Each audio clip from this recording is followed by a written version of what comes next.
Hey everyone, just a quick thank you to the people who have applied to be in my subscriber rating series. It'll probably be the next video I upload. Will probably be the first episode. I got about 25 applications, so that'll be enough for a couple of episodes, I expect. And yeah, I look forward to doing it. I'll probably start editing later this week, okay? And if you could just keep the videos up on your channel unlisted until you've been featured, okay? Just in case there's something goes wrong with my computer and I have to go back to your channel and download the video again. But once you've been featured, obviously, then you can just delete the video off of your channel unlisted. Cheers.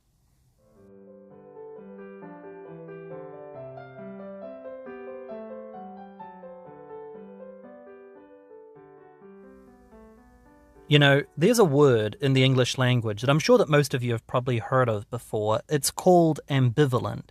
Now, a lot of people are under the misconception, and I've actually gotten into arguments with people in real life over this. A lot of people think ambivalent means that you don't care, that you're impartial about something. And that's not what ambivalence means. Ambivalence means that you're in two minds, that you're conflicted about something, that your mind has bifurcated on a topic. Okay, it's when you don't know how to feel about something. On one hand, you feel this, but on the other hand, you feel that. That's what it means to be ambivalent.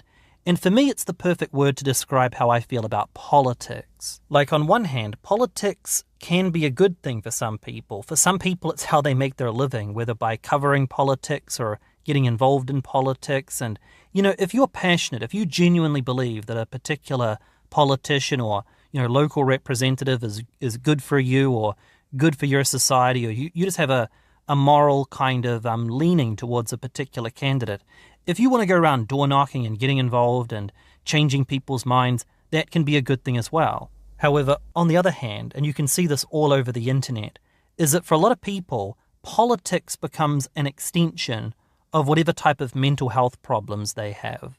Like, for example, a lot of radical far lefty types, if you go into those communities, if you go into those Discord servers, you know, certain parts of breadtube, there's a lot of BPD type personalities, you know, borderline types of personalities who feel alienated by a society that they don't fit into, and they become involved in that type of activism. And the same goes for the opposite extreme. You know, if you go over to 4chan or 8chan or whatever, you're going to find a lot of 25-year-old incelibate dudes over there who got involved in those types of politics as an extension of their mental health problems. And you see this all the time, don't you?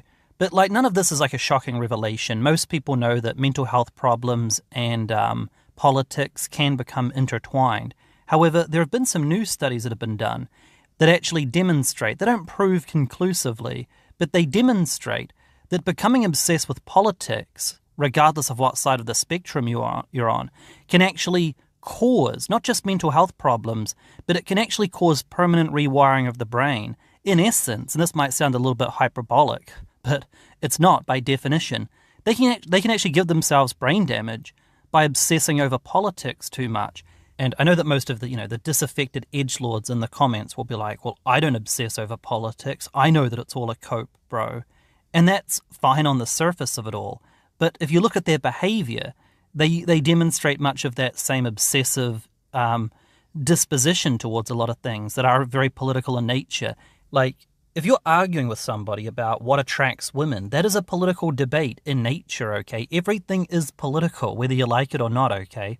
Almost every conversation you can have that involves human beings is a political discussion, okay? That's why it's called workplace politics. It's nothing to do with elections or something, but it's political in nature.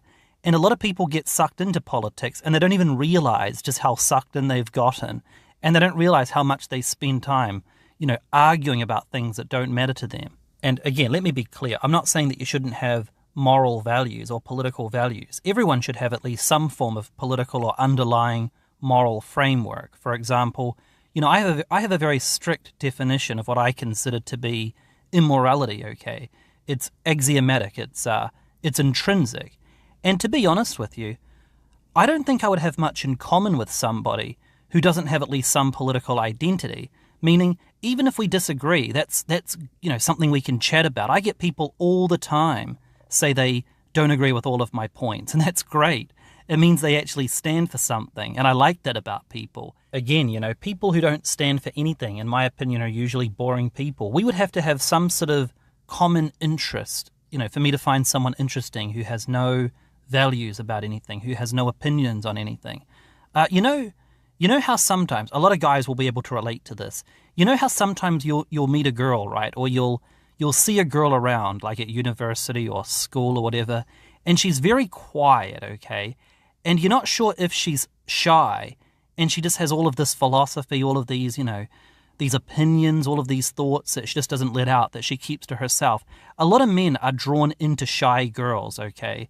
Quite oftentimes we think that the shy girl is the girl for us. She's not loud, she's not hyper-masculine, she's quiet, she's shy, but she's got something going on upstairs, there's something there. But I hate to be the one to break it, but sometimes there isn't, sometimes there's just nothing upstairs. Sometimes they just don't have that internal dialogue. Like, that's why I'm able to make these videos, is because I have this internal dialogue naturally. I'm just letting it out, albeit in a slightly edited format. But I still have that inner monologue in my head. Like when I go to bed at night, I'm one of those people that I have to sometimes take sleeping pills to get to sleep because I just, I have this racing brain when I go to bed at night. Some people don't have that. It's hard to identify if you're one of the people that does, but some people don't have that.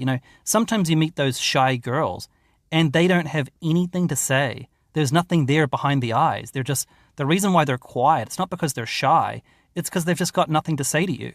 Anyway, let's get back to the video because I'm giga rambling here. So, I don't have a problem with people who have political YouTube channels because it's their job. There's big money to be made if you can be successful at it. Like, I'm pretty sure that all of those top commentators like Tim Pool and Destiny and, all of those people that have hundreds of thousands or millions of subs who talk about politics, most of them have six-figure incomes, right? And I can understand not wanting to give that up. And in order to make the most amount of money, they have to upload daily. Like, I'm pretty sure Destiny does 8-hour Twitch streams, and most of it's political. Can you imagine talking about politics for 8 hours a day? Like, I love politics. I can chat about politics. I can go on a live stream and have a 3-hour chat, but then I don't want to talk about it for a month after that. But these guys do it all day, every day.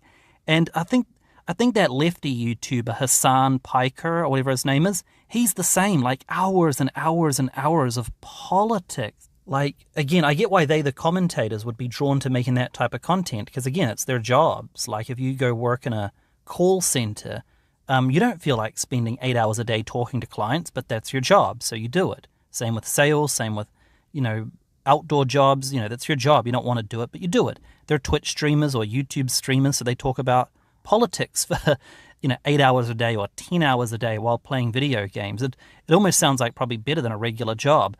But the point is, right, the people watching is where I start to wonder, like, what's going on in your life? What's going wrong? If you're sitting down for up to 8 hours a day, I know that the people who watch these people will say, well, I don't watch all of their videos, okay? Sometimes I just check in and watch for an hour. Maybe. But I do know, because I am subscribed to quite a few political channels, that there really are these NEETs that just, like, absolutely invest themselves into these quote-unquote communities of these streamers. And I have to wonder, like, what is going on in your life? It feels like there's something that we need to get to the bottom of. And I wonder if these are the people that these studies talk about when they permanently rewire their brains because they become so obsessed with politics that it becomes, life becomes a them versus us. Like, again, I'm not trying to pretend that I'm above it all. Obviously, I've gotten into some very spurgy debates with people. But, as an uploader, you can somewhat justify. As a content creator, I hate that term. As a degenerate YouTuber, that's better. As a low-life degenerate YouTuber, I can understand, doing a 2-hour video game stream if you're going to, collect $500 in super chats, Like, it makes sense to talk about something or do something that may not be immediately important to your physical life, but plays a monetary or some other role in getting involved. Even if you just want to get stuff off your chest, even if you're a demonetized person that just wants to talk about things, that does make sense. There's a clear purpose behind it all. But a lot of these people who devote their life to, like, arguing political values online, intersectionality and all of that stuff, I don't know. even like having a Twitter account, if you're not a public figure, I don't really see the point in it. And I've been on some Discord servers before of like public figures, and you know, when I went in there, it was full of like all of these people, these internet people, having the equivalent of stoner conversations in the shadow of some e-celebrity. It wasn't from me, I'll say that. Now, I know it's kind of like a touchy subject because for a lot of people, their politics is very much a part of their identity, which to be fair, it should be to a certain extent. Like, you know, your value system should be part of your identity. But for some people, it's more about the aesthetics, particularly young people, because it's like, you know, the teenager in high school who becomes a goth, or back in the day an emo, you know. It becomes a way of differentiating themselves and forming an identity different to their peers. So, you know, some teenagers might become something very distinguishable, like a tanky or something. I'm not sure if you guys know what a tanky is. You know, the militant version of anti-capitalism, but it's that community, the tanky community, they're very well known on the internet for being very young and very much about the aesthetics. Like, you know, when they were a teenager, they played a video game where they were, you know, driving around in a tank that had the hammer and sickle on the side of the tank because it was meant to be the game featured a Soviet-style tank. So once they Googled it, you know, what is the hammer and sickle? Where does it come from?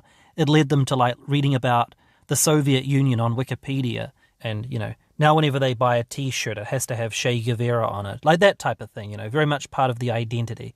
That's all I'm saying. I get that these things run deep. I get that politics does kind of bleed into the self-identity, and it manifests itself in other ways too. Like I remember a few years ago when I used to watch, back when I was probably at my most loneliest, probably at my most kind of doomerish, you know, I'd sit there on YouTube throughout all hours of the day and night, like a low-life neat, and watch every type of YouTube kind of alternative niche content I could find. And there used to be this series run by a guy called Dan Bell. I think he still makes these videos. And it was about the decline of the mall. Because, as most of you probably know, the malls used to be these, like, happening places back in the 80s and 90s. It was the place to be. Even until, like, the early 2000s, they were still well and truly alive. But I'm not sure when it began. I think it was about the late 2000s where they really started to go downhill. Pretty much just the internet, really, and cell phones. But cell phones, the internet, people shopping, it all just kind of came to a head. And by 2015, these things were pretty much dead. America had it the worst because they built way too many of them. But this was a Western phenomenon, the decline of the shopping mall.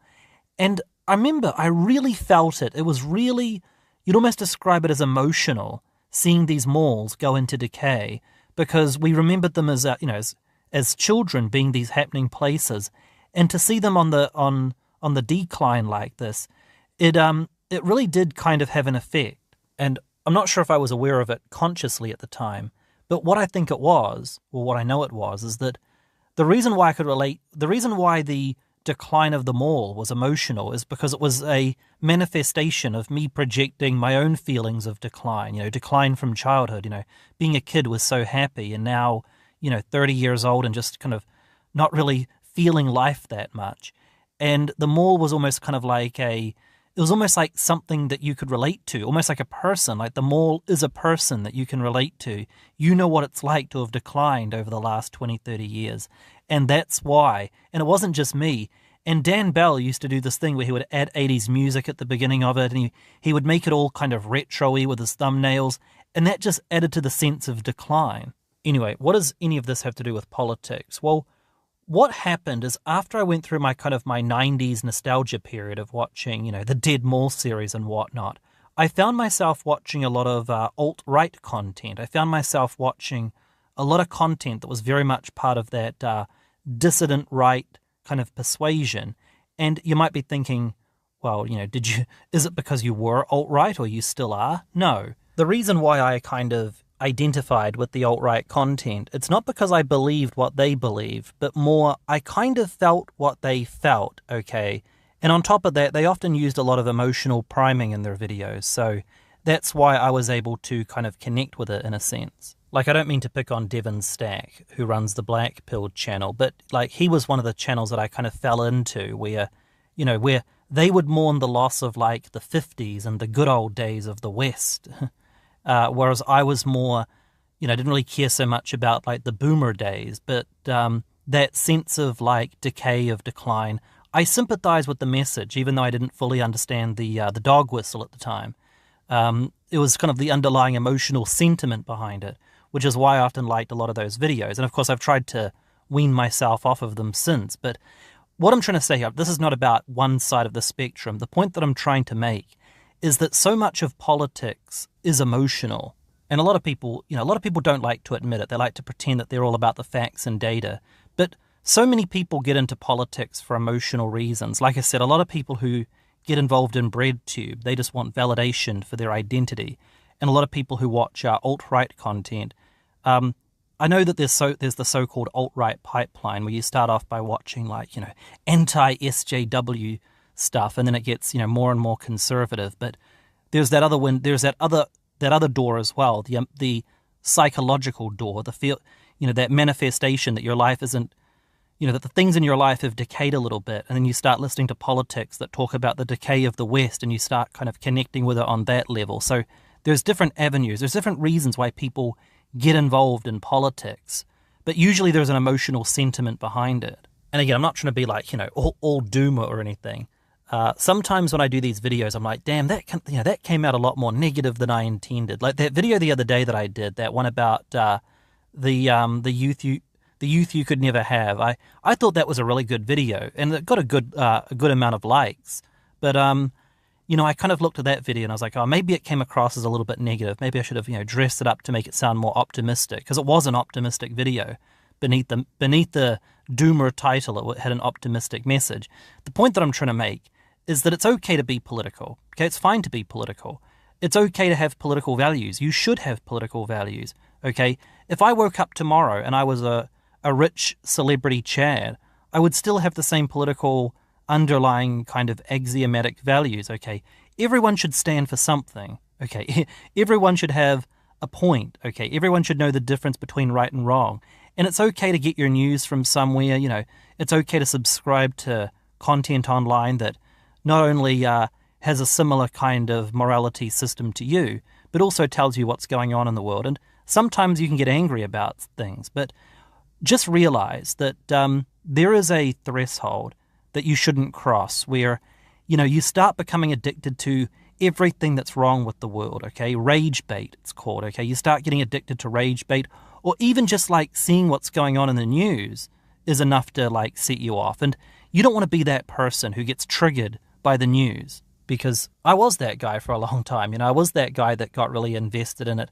Not so much in the last few years. That's the whole point, is that I've managed to, kind of dig myself out of it. The last 3 years, now, I still watch political channels, but there's no, like, anger or resentment. Most of the time I just leave a comedic comment and leave. There's nothing. If you go to some other channels, you'll see me in the chat, but again, it's nothing. I'm not really emotionally invested in it like I was 10 years ago. Once upon a time, and this happens if you join, like, one side of the political spectrum really hardcore, is that you can get really resentful that we live in a world full of people who just don't get it, okay? It can really frustrate you. And like I was saying earlier, I really don't begrudge people who make it their careers. I don't begrudge the Twitch streamers and whatnot who make 6 figures a year trying to change people's minds, telling other people that they're wrong about things. That's their job, okay? But just be a little bit careful of being wrapped up into the world of, like, heated online arguments. Just the other day I got into an argument with somebody over nothing, right? And I just had to walk away, like, whatever, they can have whatever opinion they want. Just let it go, because you can't really change people's fundamental perspective. It's very hard to do that. I've had a little bit of success. A lot of people actually have thanked me. They've said that I've led them away from going down some rabbit hole of obsessing over this or that, and that's great. But for every one of those people that I get a thank you for, the other people just look at me and think, man, that CBP guy, man, he's totally blue pill. He doesn't get it, bro. You're always going to get more of that than you do of the people thanking you for having, walked them away from a bad place. And you've just kind of got to accept that. I was listening to some people talk a while ago about, should you have friends with totally different political values? Should you hang out with somebody who's at the opposite end of the spectrum? And it's kind of a tough question, because at the end of the day, if you're going to have friends, you may as well have friends that have a similar point of view to you. But there is a point where you've just got to let it go and just accept that you just have totally different axiomatic values, and that you're just going to have to agree. You're just going to have to agree to disagree. Okay, sometimes you've just got to do that. I just see a lot of people who, in the movie Taxi Driver, most of the movie is filled with doom and gloom type shots, very kind of threatening lighting. But in the scenes where Travis Bickle is not featured, you see it for what it is. It's actually quite a bright, well-lit, quite a night. Not even though, yeah, sure, it was New York back in the 70s. It wasn't that bad. It still had some brightness there. But because you're seeing it through Travis's eyes, everything looks dark. Everything looks gloomy. When, as far as the normies are concerned, everything's great. Everything's returning back to normal. The economy was good before the lockdown, and now that the lockdown sucked. We lost a year of our lives to something like that. But it's coming to an end now, at least in most places like Australia where I live. And yeah, we can get back to the beach and get back to partying and Tinder and all of that good stuff. And now we know we can work from home. And as far as the normies are concerned, it's a great time to be alive. There's no global conflict. The orange man's out of office. The normies are happy, and the normies make up the vast majority of the population. And then you go onto the internet, and it's like it's all falling apart. Don't forget what they took from you, and it's their own internal negativity projected onto the world. So they see the world as like a reflection of who they are. They see decay. They see the collapse, but there is no collapse. That's just their cope. Don't get me wrong, obviously there are, problems in our society that we need to address. There are social trends and, economic realities that we need to confront. And obviously there are some very structural issues with society. I'm not trying to deny that for a second. And, we should confront those. But what I'm talking about is that real kind of apocalyptic doom and gloom that a lot of guys think is the reality that they're seeing, but really it's just their own internal turmoil projected onto society. And you cannot reach these people with logic, okay? I can remember learning many years ago, back when I was going through cognitive therapy to help out with my OCD, learning from my psychologist. People say that psychology is bad and everything. It has some practical applications depending on the scenario. Like talk therapy usually doesn't work, but treating cognitive conditions like OCD and whatnot, there is actually a useful implementation of certain psychological practices like, cognitive therapy and whatnot. And I remember learning that you cannot out-logic mental health problems. If you've got depression, you can't think to yourself, well, I have a good job and a good life, so there's no need to be depressed. It doesn't work like that. And therefore, I can't say to one of these dudes that's, who projects his inner turmoil onto the world that it's all falling apart, because in reality, he's falling apart. I can't get through to that guy. He's just going to listen to me say this and be like, oh, yeah, whatever, Mr. Blue Pillar. You can tell me that the great collapse is not coming soon and that we're not just going to fade into oblivion. But, I'm red-pilled. I see the world for what it is. You can't reach them with logic, okay? That's their journey, and it's kind of sad, but that's how it is. I could probably sit here and talk about this for hours, but I'm not going to do that. I really want to get on with my my next looks rating series, so that'll be my next video, and I've got a whole bunch of other topics I'll be talking about. If there's a topic that you'd like me to cover, just leave me a comment and say, hey, CBP, I'd like to hear your opinion on this or that, and maybe I'll put it on the list of topics to address. Other than that, thanks for listening, and I'll see you guys soon.